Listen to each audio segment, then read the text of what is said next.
Di gioia in gioia, o che scorre il viver mio, bei sentieri e piacere, nascendo e gioia, sempre indietro mi ritrovi.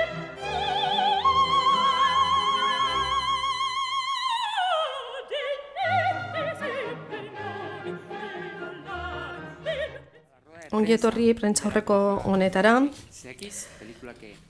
MM Isa filmari dagokio 2020 eta 71. edizio honetako sail ofizialekoa da. Zuen galderei erantzuteko eta gauzak argitzeko hemen daukagu lantaldeko kide sorta bat eta nire eskuinetik hasiko naiz, antzesleak, Laurentio Gontzalesko, Otilia Panainte, Adelaida Perjoiu, Florin Zibre, Kristi Puiu zuzendaria ere bertan da, ekoizle eta aktorea den Dorian Bogutza, Sergiu Kumatrenko, ekoizlea, eta Bogdan Sardoianu, ekoizlea, hori ere. Galdera bat daukaguia da.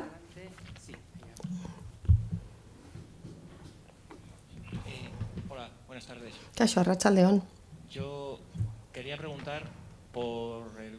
Nik galdetu nahi nizuen atalkako izaera horri buruz, film honek daukan ezaugarri horri buruz. Beti horrela pentsatuta zegoen edo behar bada telesail bat izateko asmoa zenuten, telebistako telesaila edo zergatik daude atal horiek film honetan.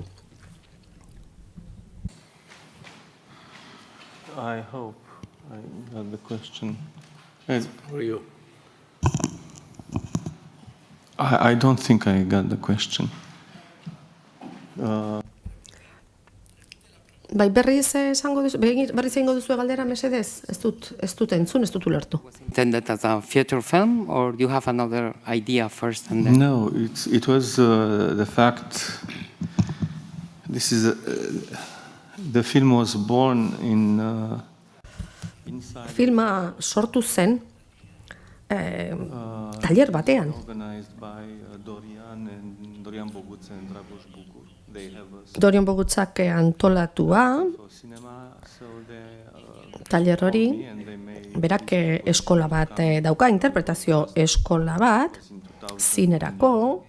zinemarako, eta uste dut 2021 batean eskatu zidatela, jozutela nigana, behin 2020 garren urtea amaitu ondoren, eta gonbidapen bat egin zidaten, galdetu zidaten, interesik banuen horrelako zerbait egiten, ez? Taller horretan parte hartzen, ez? Zinemara begira, pantailara begira, nik baietz esan nien, eta proiektua abian jarri zen. Hori jada egina neukan Grenoblen, Toulouseen ere bai. Eta taller hori egin ondoren beti atera da film bat.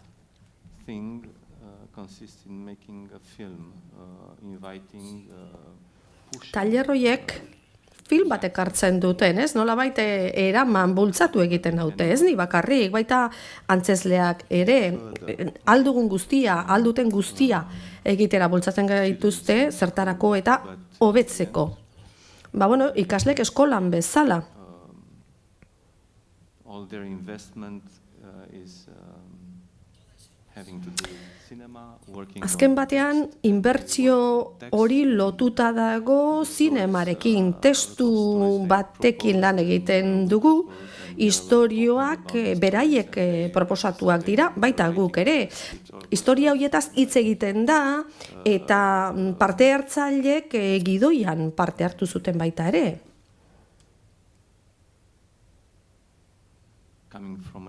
Beraz, behar batetik sortutako zerbait dela esan daiteke. Niretzat behintzat.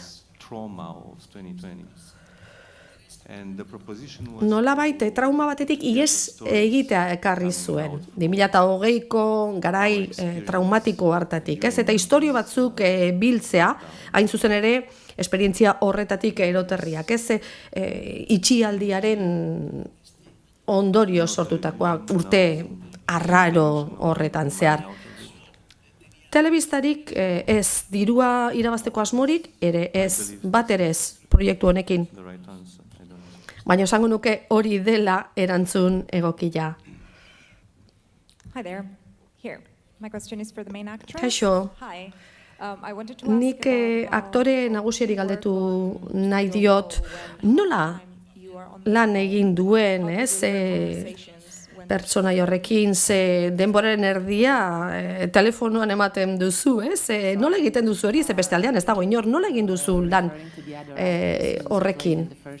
Bai, beste aktorea, bai, lehenbiziko bi ataletan ateratzen dena, ez da? Bianca, nien naiz Bianca. Barkatu.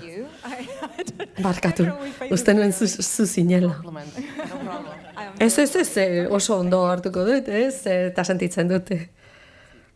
Eskerrik asko. La pregunta, ya que tenemos aquí que creo que es un punto interesante. Nik uste dut interesgarria dela hori, eta hemen parte hartzaile asko dauzkagu, eta orduan, nahi nuke antzeslek esatea guri, zer nolakoa izan zen film honetan lan egitea, plano sekuentzia oso luzea baitaude, nola bizi izan zen duten hori, zen nolako erronka izan zen naturaltasun horrekin lan egitea, ez dakit improvisaziorik egon zen, edo dena gidoian ote zegoen. No sé a quién le gustaría. Ez dakit norke erantzun nahi duen. Bai, niri gustatuko litzaidake horri buruz hitz egitea. Hasteko, abantaila bat atera daiteke proiektu honetan lan egitetik, zergatik konfiantza handia ematen dizulako zuzendaria, sortzaile izateko konfiantza horrekin, ez gara soilik antzesle, ez eduki bat ere ematen ari gara, eta hori gidoi bat bihurtu ziteken, eta hori oso ezberdina zen, antzesle garen galdetik erronka handia zen, oza ona gainera, ez da? Paper batera eramatea, zuk egin duzun lan hori, eta gero hori kamera aurrera eramatea. Eta nik uste dute, hori niretzat, oso ona izan dela, horrela lan egitea. Zorionekoak izan ginen, ze gure istorioa kontatzeko aukera izan genuen. Terapia moduko zerbait izan zen. Benetan, zoragarri izan zen norberaren istorioa kontatzea esatea, ez da? Lagun bihurtu zen kideekin batera, eta esango nuke denoko bera egin genuela testu inguru horretan, beraz, eskerrik asko. Bai, gainerako antzesleek, zerbait esan nahi baldin baduzue, zuen esperientziaren berri eman nahi baduzue.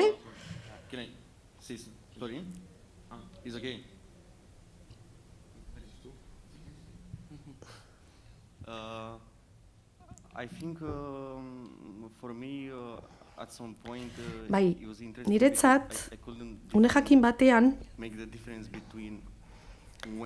enuen alderik ikusten, grabatzen hasi ginenetik, eta grabazio hori bukatu zenean, azkenean enekin zertzen errealitatea, edo interpretatzen ari nintzen, edo besterik gabe nire hitzak, nire elkarrizketak esaten ari ginen, askotan ez genekien grabatzen errodatzen ari ginen ere. Enekien ziur kameran non zegoen zenbaitetan.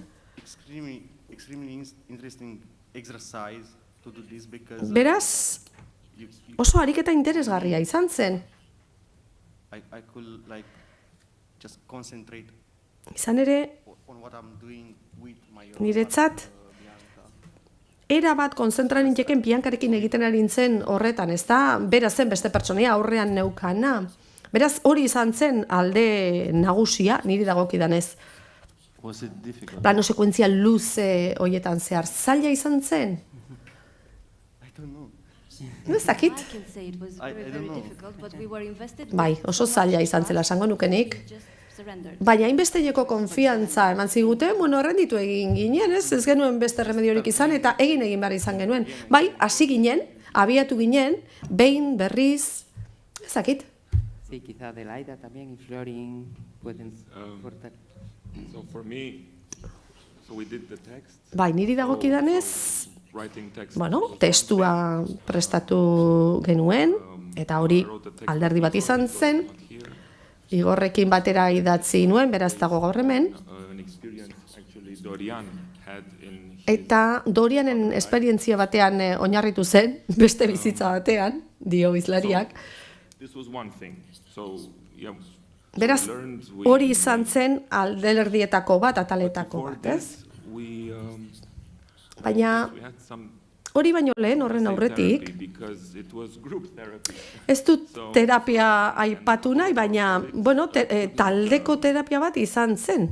Did you say survive? Gure lankidetako batzuek, So bueno, errenditu behar izan zutela esan du hemen lankideak, ez da? Baina, bueno, batzuk ez ginen bizirik atera dio, of the ez genuen biziraun. problems, right? So you cannot be honest. if Zenbait you- arazo direla medio, bueno, ba, adibidez, gorde nahi duzun zerbait baldin badukazu, ba, ezin duzu zintzo jokatu. Baina tira, tailerra egin genuen, filmak ikusi genituen, gutaz hitz egin genuen, gure bizitza hitz egin genuen, eta garrantzitsua den horretaz hitz egin genuen. Eta beraz, taldekideengan konfiantza baldin badukazu, berdin dio, zer egin. Testu bat idazten nahi zaren, film batentzat edo saskibaloian egingo duzu, berdin zaio. Nien naiz aktore, nien naiz antzesle profesionala. Baina esango nuke, ez zela arazo izan testu inguru horretan. because the hard Plano sekuentzia horiek hain luzeak izatea. Ze zailena zen, bueno, libre jokatzea, aske jokatzea, ez? relationships Zeneukan onena ematea tailer horretan eta harreman hoien baitan gure lankidekin, Kristin eta beste guztiekin batera, ze azkenean, bueno, jende mordoa ezagutu nuen. Beraz, pertsona askea eta zintzo baldin bazara, ba, egan egin dezakezu. Urrun, egan egin ere. Hello. First of all, I want to say I'm very happy for Bai, esan beharra daukat ni oso pozik nagoela. public. Oso zoriontsu sentitzen naizela, ba, Donostiako ikuslek nola reakzionatu duten ikusita, ez? Ze gogoan daukat, duela 2 urte filma grabatu genuenean, oso zaila, zoramena izan zen. Ekoizle naizen aldetik eta aktore naizen aldetik diot hori. 2 years ago, Orain, ulertzen dut, difficult because duela 2 urte, crazy nights for us. And hain zaila izatea, ez? Zoramena izan zen, bai, erokeria bat, baina erokeria eder bat, eta barkatu nire ingeles kaskarra, baina, bueno, uste dut ulertu duzuela esan nahi dudan hori, ezta? I did not participate in the workshop. I came along Nik enuen tailer horretan parte hartu, ni geroago etorri nintzen, bildu nintzen taldera, I received the text. I had received a text from Dorian. testua jaso nuen, Dorianek eman zidan, asteazken gau batean, eta galdetu zidan, bueno, ea 7 months. bazeukan niri deitzerik, nik, bueno, alabatxo bat izan berria nintzen, 7 bete besterik ez zituen, eta orduan eskaini zidan, ba, larun bat horretan bertan filma errodatzen hastea. Erantzuna izan zen, tira, baina nik ume oso txikia daukat, eta esan zion, bueno, baino berdin zaio. Baina zer esan diazu, larun bat honetan? Bai, larun bat honetan, bale, oso ondo. Orduan ni pentsatzen nun, bueno, ba, pertsonaia txiki bat izango zela, urrengo gune elkartu ginenean, testua ikusi nuen, eta benetako ezusteko hartu nuen, paper hori edo lan hori etzen hain txikia ere, eta paniko eraso bat bezala izan nuen, eta esan nuen, baina seguru zaude, ziur zaude, eta baietz. Eta handik pixka batera, erabaki nuen, ba, nire onena emango nuela, ahalik eta ondoen egingo nuela. lanura. Eta horrek balio izan zidan. Horrek funtzionatu zuen. Zoragarria izan zen. Kristirekin lan egin duan lehen aldia izan da.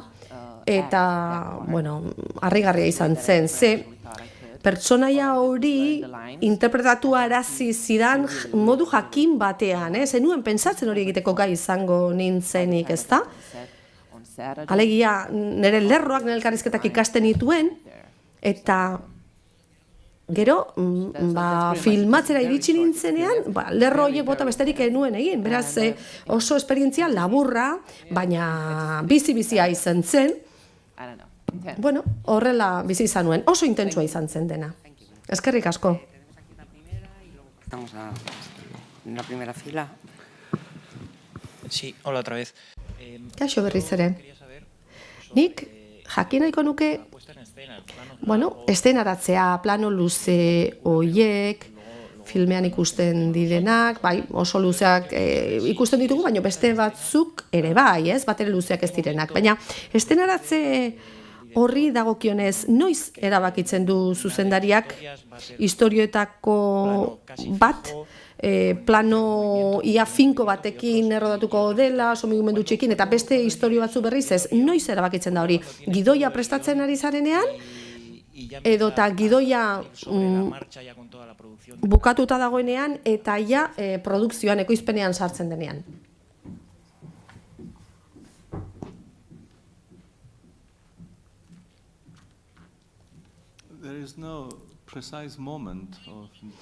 Ez dago une zehatz bat, une jakin bat, erabaki hori hartzeko. Bueno, gauzei gertatzen uzten diezu, nola baita adierazteko. Alegia, burua askatzen baldin badezu, ipurdiak atzetik jarraituko du, ez? Badago esaera bat, horixe dioena. Tailerra hasi zenean, asko eztabaidatu genuen, gauza askotaz hitz egin genuen tailer horretan.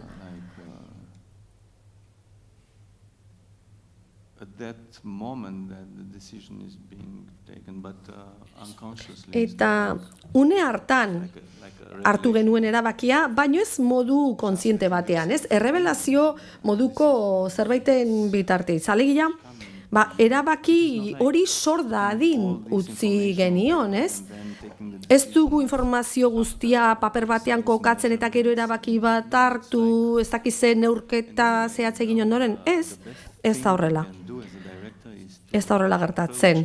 Zuzendari izaren aldetik egin dezakezun gauzarik onena da, film bat hartzea ariketa moduan eskolara joatea bezala. Eta ez dizu pentsatu behar, pantalla nola geratuko den, ikuslek nola hartuko duten, zelolako eragin izango dituen, edo ze diru erabili beharko den, eta bar. Nik hasieratik esainen, nik ez dut dirurik hartuko, nik aske jokatu nahi dut, ez? Zuei eskatu alizateko, daukazuen guztia eman dezazuen, aldu zuen guztia eman dezazuen, interpretatzeko, filma egiteko, eskuzabaltasunari lotutako zerbaita, daukazun hori ematearekin, eskuzabal jokatu behar da. Ez da, daukazun zerbait beste ematea, baizik eta zuzaren guztia ematea. Ez daukazun zerbait baizik eta zuzaren guztia. Hori da egoera ideala nire aburuz. Niri plano sekuentzia luze horiek gustatzen zaizkit, gustuko ditut. Baina benetan gustatzen zaidena da bizitza realen aurkitu dezakedan hori, ez bakarrik zineman. Bestearen begiradan aurki dezakedana, eta hori ezin da distortzionatu, hori ez da faltsutu. Ze hori zure begidararen baitan dago, giharrak muitzea erabaki dezakezu, aurpegia distorsionatzea, baina begirada ezin dezakezu distorsionatu. Eta hori da arrazoi nagusia. Plano sekuentzial luze horietan ez dute kamera aurpegi gainean jartzen. Ez baina guk ez genekien, Igor eta Bioke testua idazten ari ginenean, nik bizpahiru egun izan dituen elkarrizketak ikasteko, baino benetan enekien zenbate angulo zenolako planoak gertatuko ziren izango genituen, lekuak ere zeintzuk izango ziren ez genekien. Tira, urdailaren barruan egotea bezala, zen ez, animalia erraldoi baten urdailan egotea bezalako zerbait, ez, makineria erraldoi baten barruan, ez, hasieratik amaierara. Eta ekoizleen ustetan, Dorian eta Dragusen ustetan, edo haien arabera, bazirudien dena ondo ateratzen ari zela, funtzionatzen ari zela. Egun batean, etorri ziren, eta eskatu zidaten gidoi bat idazteko beraientzat. Ze beraiek ere parte hartu nahi zuten film honetan, eta horregatik idatzi nuen azken istorioa. Horregatik etorri zen, Adelaida, taller horren hasieran, ez genuen uste ekoizlekin lan egin beharko genuenik. Ekoizle buruak bestalde. Baina beraiek egin nahi izan zuten.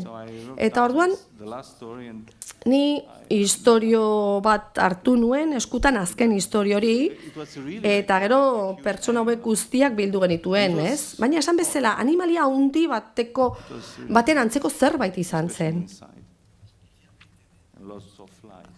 Batez ere barruko eszenatan, bai, euli asko izan genituen bueltaka inguruan.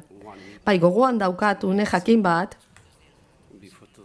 astebete edo hartu genuen, grabazio edo filmaketa hasi aurretik, Kristi etorri zen eta santzian begira nire begiei ekoizle maitea begiratu nion, eta orduan zenion, bai, dena ondo aterako da. Zaila izango da, lana zaila izango da, eta infernu bat izango da, bai, sinetsi dazue, alaxe izan zen, infernu bat izan zen. Hola, sí, quería preguntarle Kaixo, al director. Ni zuzendariari galdera bat egin nahi nioke, ze oroitzapen dauzkatzu, itxialdiaren arira, ez dakit nola gertatu zen Errumanian, baina hemen asko esaten zen, hobeak izango ginela pandemiaren ondoren, ez dakit zure ustetan ala gertatu den, uste alduzu zerbait ikasi dugula, hobeak garela uste alduzu. Bestalde, jakin nahi nuke ze garrantzia ematen diozun hitzari zure filmatzeko moduan. Zergatik dauka halako garrantzia hitzak zure zineman? Why words are important in my cinema? Zergatik dira garrantzitsuak hitzak nire zineman? Period, full stop. Hitzak garrantzitsuak dira, puntu. Kitxo. Ni ikasle jakintsu baten moduko norbait naiz, eta ebidentziari jarraitzen diot. Ez dira garrantzitsuak soilik niretzat, ez berez dira garrantzitsuak hitzak. Ez da aukera bat egitea, ez? Denda batera sartzen zarenean, tira hau erosiko dut, edo ez dakit zapata horiek erosiko ditut, edo beste hori, edo ez dute ez erosiko. Ez da, aukera ez da hitzak erabiltzea edo ez erabiltzea. Kasu honetan, adibidez, prentsaurreko batean gaude, eta hitzak erabiltzen ari gara. Zertarako, komunikatu ahal izateko. Elkar ulertzeko.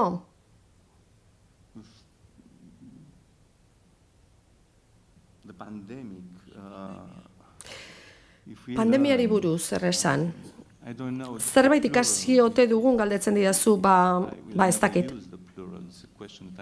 Nik nuke plurala erabiliko, nik galdera hori neure buruari egingo nioke.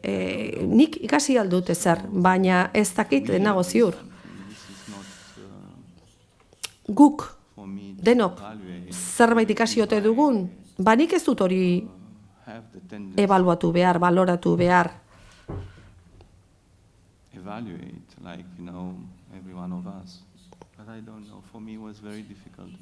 Niretzat oso zaila izan zen.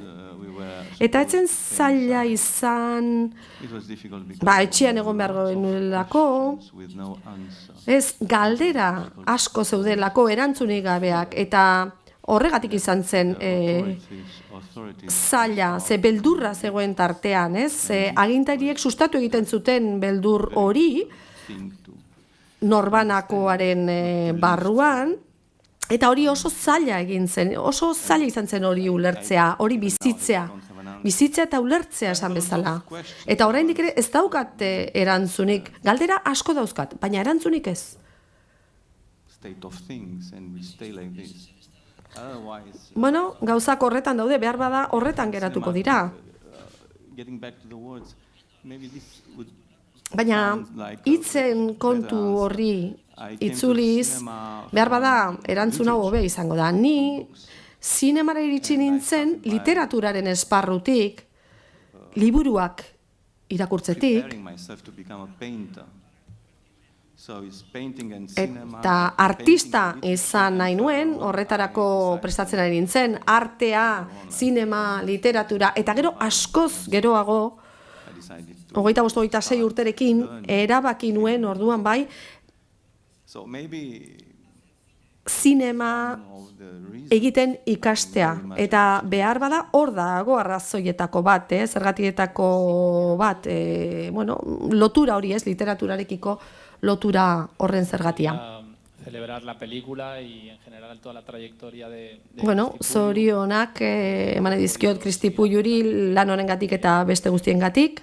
Oso adi jarraitu dut bere ibilbidea eta bueno, beti eragin handia sentitzen dut, ezta? 2020 film honen kasuan galdetu nahi nizuke erregistro hibrido honetaz, ezta? Drama hor dago, umore beltza hor dago, eta horrek eramaten hau pentsatzera Aurora edo Sierra Nevada bezalako filmetara, non, bueno, gai zailak aipatzen diren, Auroraren kasuan, homizida bat daukagu, hiltzaile bat daukagu, eta hor, bueno, drama handia dago, baina umore beltza ere bai, Sierra Nevadaren kasuan, badago alde dramatiko bat, baina ironia ere ikusten da, horrekin asko jokatzen da. 2020 film honen kasuan, galdetu nahi nizun, zergatik aukeratu zenuen erregistro hori, erregistro ironiko hori.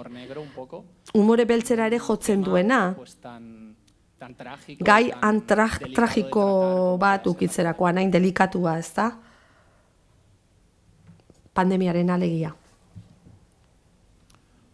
Well, it's my perspective on things.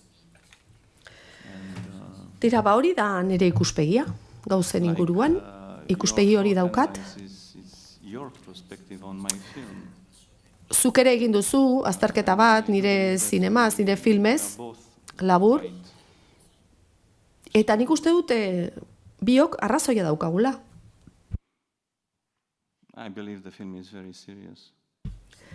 Esango nuke filma oso serioa dela. Serioa, baina gehiago ere badela esango nuke.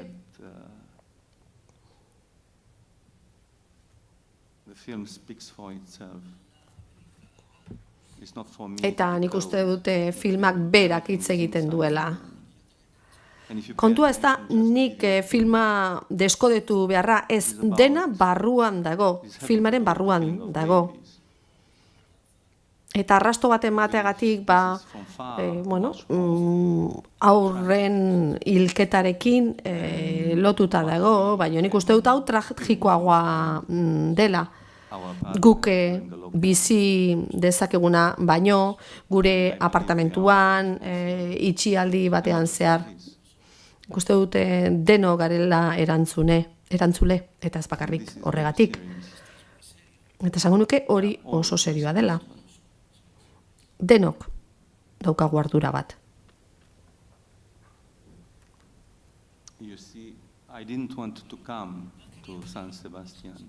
Nik enun Donostiara etorri nahi, ez dakit baute dakizun. Zergatik, oso arrazoi seriogatik, gure ama abuztuaren 16an hiltzelako, eta gaur 40. eguna da, ama hiltzenetik. eta, bueno, amaren eriotza aitortu behar genuen, baina, bueno, eneukan argi, ez, Donostiara etorri behar nuen, ala etxean geratu behar nuen, eta azkenean erabaki nuen Donostiara etortzea. Larun batean etxera itzuliko gara, eta ama oroituko dugu.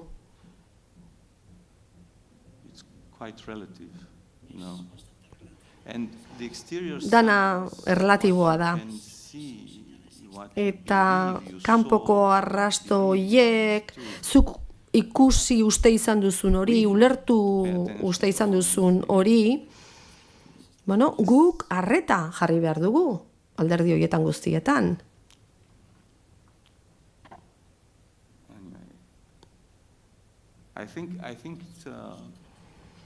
Hala ere,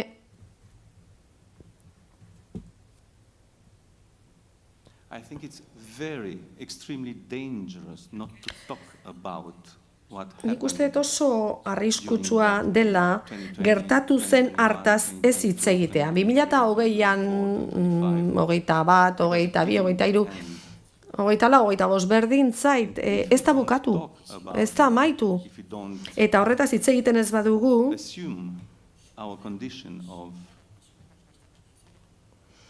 ez ba dugu onartzen, ez, gizaki garen aldetik zein den gure izatea, gure egoera, ez dugu bizirango, ez gara bizirik aterako. Nik ez dut iragarpenik egiten, aurreikuspenik egiten, baina zuk esan duzun bezala, hau oso serioa da. Baina zerbait serioa izateak enau blokeatuko.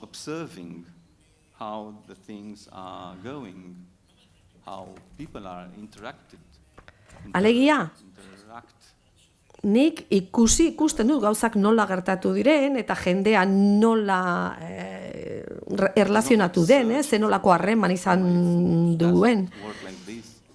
Hemen ez da umore beltz hori bilatzen, ez, inork ez du horrela lan egiten. Ez da Monty Pythonek ere, ez dakit ulertzen didazun. Oso serioa da hor dagoen lana.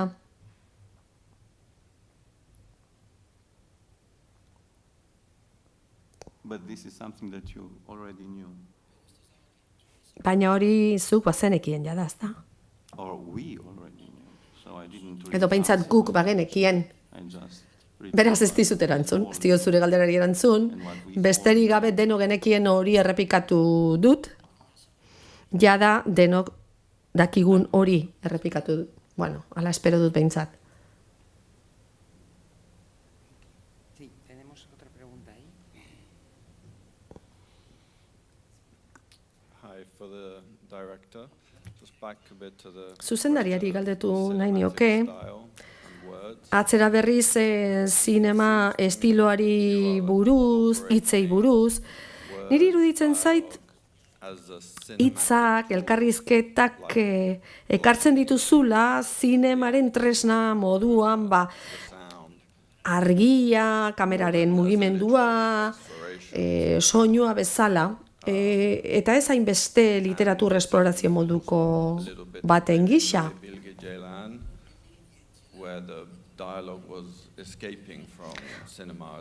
Hor mugimendu bat dago, ez da, nun elkarrizketak zinematik ateratzen ziren, zuk hori ekarri duzu, beraz, oso modu ederrean ekarri duzu, ez zain literarioa. Nolabait, zineman txertatu duzu, ados zaude horrekin? Literatura aipatu dut, referentzia hori egin dut, baina hori egin dut besterik gabe azalpen gisa emateko. Alegia, badagoela hor bide garrantzitsu bat, poesiari eta literaturari lotzen nauena, eta behar bada, hori divertigarria irutuko zaio norbaiti, ez? Ze, nire filmak ez dirudite hain poetikoak ere. Baina oso lotuta nago hitzekin, ez da?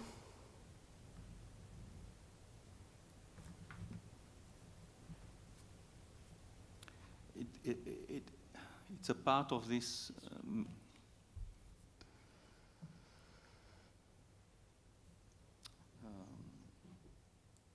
illusion Parte bada, ez? Horrelako that we are living in. ilusio moduko batean bizi gara eta parte bat da, ez da horren parte bat da. Ze askotan pentsatzen dugu hitzek errealitatea eta objektuak estaltzen dituztela eta hitzak trukatzen ditugu. Eta ez dute filosofiko jarri nahi, baina jendea ez bada komunikatzen, besterik gabe hitzak trukatzen ari baldin bada, objektu moduan ez da, merkatuan bezala, orduan ez diote arretari jartzen esaten ari diren horri.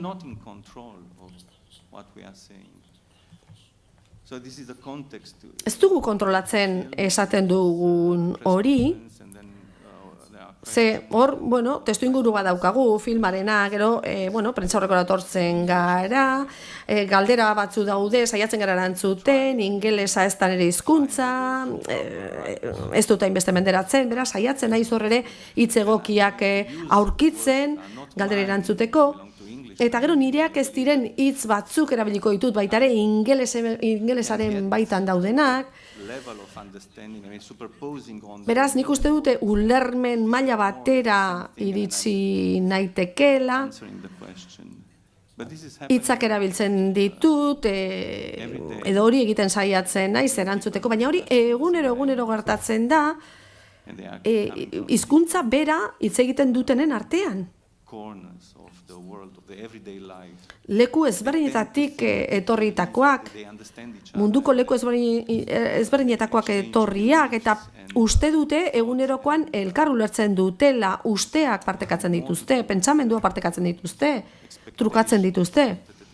Eta horiek zerikusi gehiago daukate beraien usteekin, baina historia luze hori laburbiltze aldera, frantsesez esango nuke entrandizon.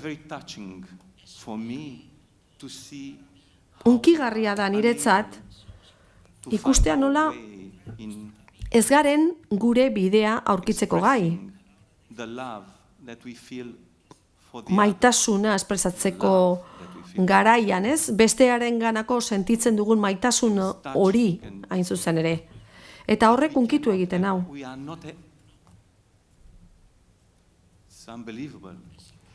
Baina, sinestezina da.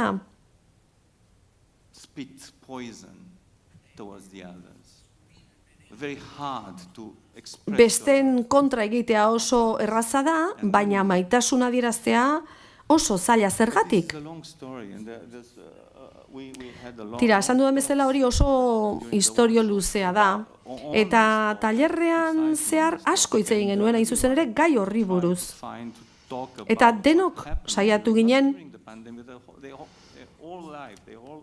hitz egitean, elkarrizketa horretan parte hartzea, ez soilik pandemiaz, bizitza osoaz baizik, eta nik gauza bera egin nuen. Alegia, mugak egon badaude,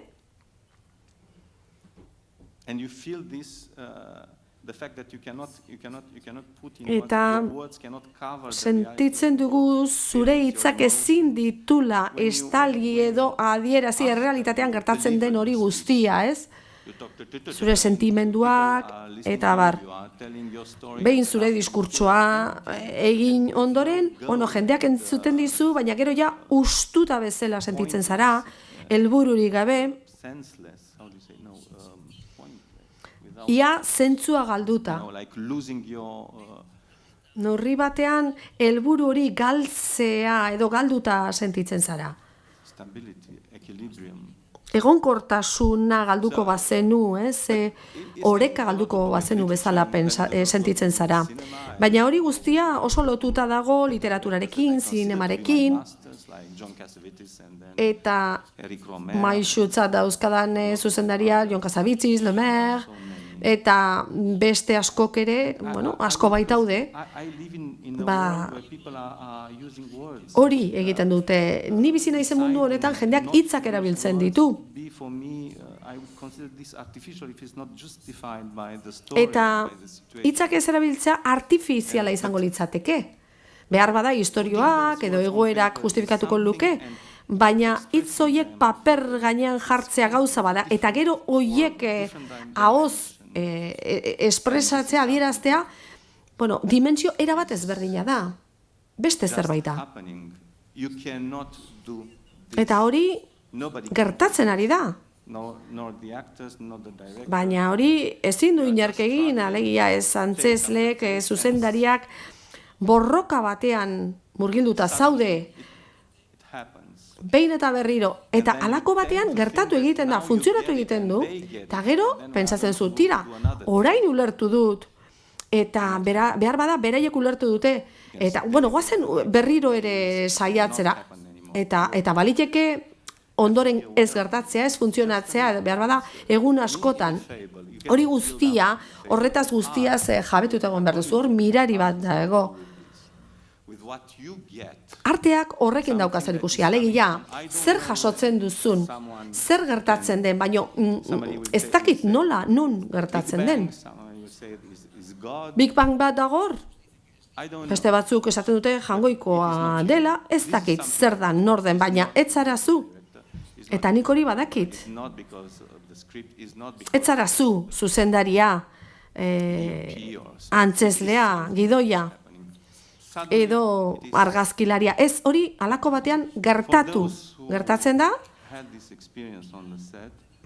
eta esperientzia hori bizi izan dutenentzat, platoan, filmaketan, bueno, horrek, ni esaten ari naizen, horrek ez dauka garrantzirik. Halaxe da. Bueno, ez dakit erantzun diodan, zure galderari.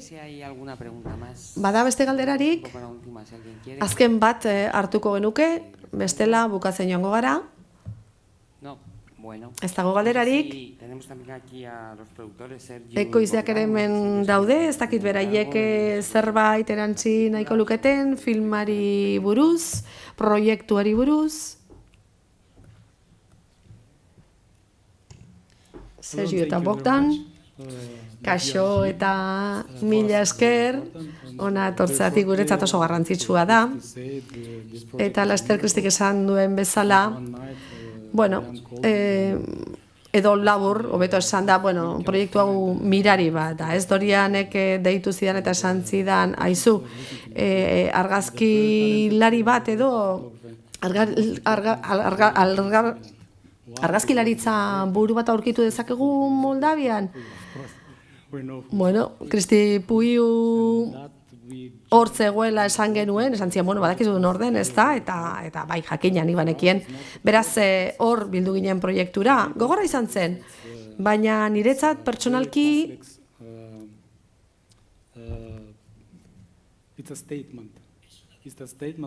adierazpen bat da. Pandemian zehar egin genuen, proiektua garatu genuen, eta gure ideiburutik Bukarestera joaten ginen, autoz, pare bat egun pasatzen genituen bertan, gero etxera bueltatzen ginen, Moldaviako hiriburura, baina jakina txertak eta agiriak behar izaten genituen, aktoren bizipenak harrigarriak izan ziren, ze elkarrekin bizi izan ziren, goizetik gaueraino etengabe elkarrekin egoten ziren, hitz egiten zuten. Beraz, ekoizlearen ikuspegitik, ezer jakin gabe bildu ginen proiektura, aurreikuspenik gabe, informaziorik gabe, ideia finkorik, ideia jakinik gabe, ez zitzaigun ezer eman. Kristi Puiu zela, tartean zela jakin genuen, eta bueno, oso pozik bildu ginen. Bueno, talde teknikoari eta aktorei oso eskerroneko gaude. Frantzian banatuko da, Errumanian ere bai, eta Moldavian ere, bueno, emango dela uste dugu, eta horregatik pozarren gaude, ez? Proiektuari buruz hemen egiteagatik, bueno, badakite maila jetxi dudala, prentsaurreko honetan, baina nik uste dute horretaz ere hitz egin behar da. Asko lagundu zigun. Benetan lan handia egin zuten Moldaviako ekoizleek, eta hau ez da publizitatea.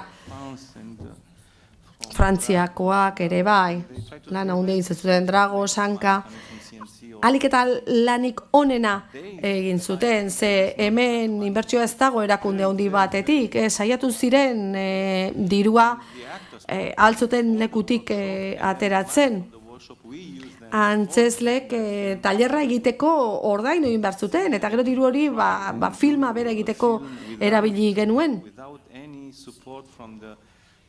Inolako babesik gabe film bat egiteko, estatuko agintarien gandik. Ez ezer demostratzeko eta frogatzeko. Baizik eta independente jokatzeko.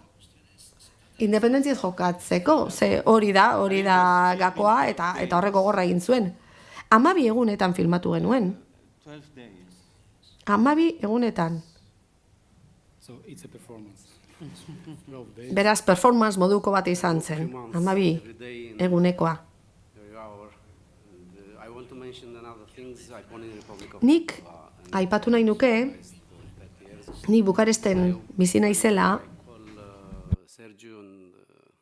Sergiuri deitu nion, eta esan nion, begira norbait behar dut, proiektu honetan lan egiteko,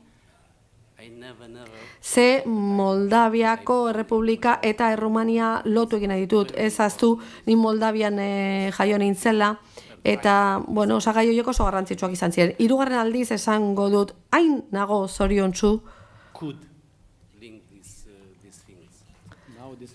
bi osagai horiek lotu ala izan nituelako, orain ja publizitatea egiten ari naiz, filmaren alde egin ere. Bai, hor lotura bat sortu du Dorianek, eta, bueno, beste proiektu bat egin ala izan dugu, Moldaviaren eta Errumaniaren artean, beraz, 1000 esker. Bogdan, zerbait erantzineiko zenuke? Nien naiz ekoizlea, baina Kristirekin lan egin dut, 10 urtetan, bai, orain zu zara ekoizlea. Bueno, eleduna zara. Ekoiztetxearen izenean hitz egin dezakezu. Sierra Nevadan ere lan egin nuen.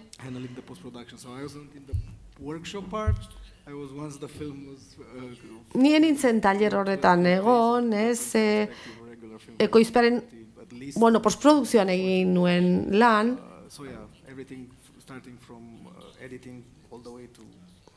Muntaketatik hasi eta ona iritsi arte, hor bai parte hartu nuen. Bueno, orain bai, amaitzera goaz, 1000 esker, filmaren taldeari, gaur hemen egoteagatikan. Eskerrik asko. Eta espero dezagun, arrakasta handia izatea, bere ibilbidean, filmaren ibilbidean. 1000 esker. Eskerrik asko.